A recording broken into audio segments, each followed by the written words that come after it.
So this is our last pizza, and this one is another one that we can actually do a lot of different variations on. This is our chicken pesto pizza. This is one I literally make in my family all the time. We have these little mini naan breads here. We're going to use pesto as our sauce on this one.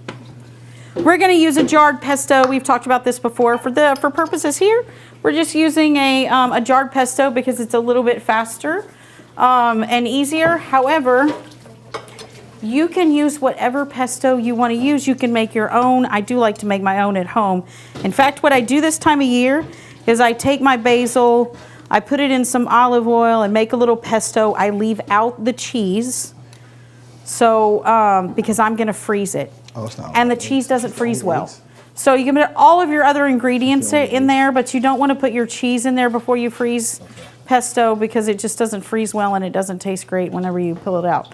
However, if you're just doing your basil and whatever nuts you've used, and then olive oil, freezes just fine, and you can pull out however much you want at a time. So we're going to use pesto as our sauce here. Now when it comes to the chicken pesto pizza, we're going to put some roasted red peppers on this one. We're going to put some chicken that we cooked earlier with a little bit of garlic, some red pepper flakes, and some Italian seasoning and a little bit of olive oil. You can put vegetables in it, but you don't have to. You can put spinach on them. We'll make one that has spinach on it, but you don't have to put spinach on it. We're going to put a little bit of feta. I like to chop my chicken up just a little. These are, you can see, these are chicken that we bought that was already chunked up. So these were already in bite-sized pieces, but to put it on the pizza, we're going to pull some out and we're going to cut it up just a little bit. This is one that we just picked up. Actually, we picked this one up at Walmart today. I often use one that I've gotten from Sam's. To be honest, naan is something you can make yourself really easy. It's a super easy one to make. That is always my preference. If you have the time to make it fresh, that's always going to be the best option. But otherwise, I would go with whatever brand you personally like better. I like to look for one that, you know, is a little bit smaller because the bigger ones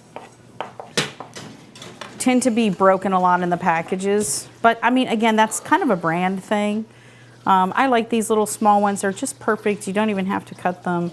They're just the right size for one person for dinner. We're going to put a little bit of chicken on here. But I don't really have a specific preference on them. I'm kind of a budget shopper when it comes to cooking, so I go with whatever's less expensive unless I'm making it from scratch. So the great thing about this particular recipe, and depending on what I'm making, it's a speed option for me. So when I'm at home, a lot of times I will cook a whole chicken and then use it for later. But also with this one, you could just use a rotisserie chicken and cut it up. You could also, I like dark meat, so I get thigh meat a lot of times because I can get it on sale really cheap. We did raw chicken here, and then we cooked it. But when I'm going for really simple, you can also just buy packaged chicken. Fajita chicken works well in this particular recipe, if for flavor purposes, if that works for you. But it just depends. I like to cook my own. I also like to keep a baggie of vegetables in my freezer that I've roasted ahead of time that I can just pull out at any time. And mostly because I don't use enough roasted pepper for me to buy a jar. It would sit in my refrigerator too long. I like them. My family doesn't love them. So, you know, Kendron's laughing because he knows my family. It's a vegetable. It's probably not going to happen. But you can kind of decide whatever you want to put on these. I'm going to put spinach on a couple of these, but I'm going to kind of chop it up. And then we're going to put some feta and a little bit of mozzarella on these. Okay. Do you make your own pesto? I think you would, right? I do. I do make my own pesto. But I also have a couple of brands of pesto that I don't mind Okay. That sometimes if I'm, if I'm in a hurry and I want some pesto and I don't have any around, I will buy jarred pesto. Okay. I get a little snobby with my I'm jarred about to pesto. say I can see though. you buying I can see you making your own pesto. I do. I was telling them I like to make it and freeze it. I freeze it in ice cube trays, and then throw it once it's frozen. I put it in a baggie. All right. So we're gonna sprinkle some easy for you. feta on this, and then a little bit of mozzarella. All right. I am going to. And we're gonna throw these in the oven and melt the mozzarella, and they will be all done. So thank you all for coming, and thank you for coming all semester. And I hope to see you guys next year.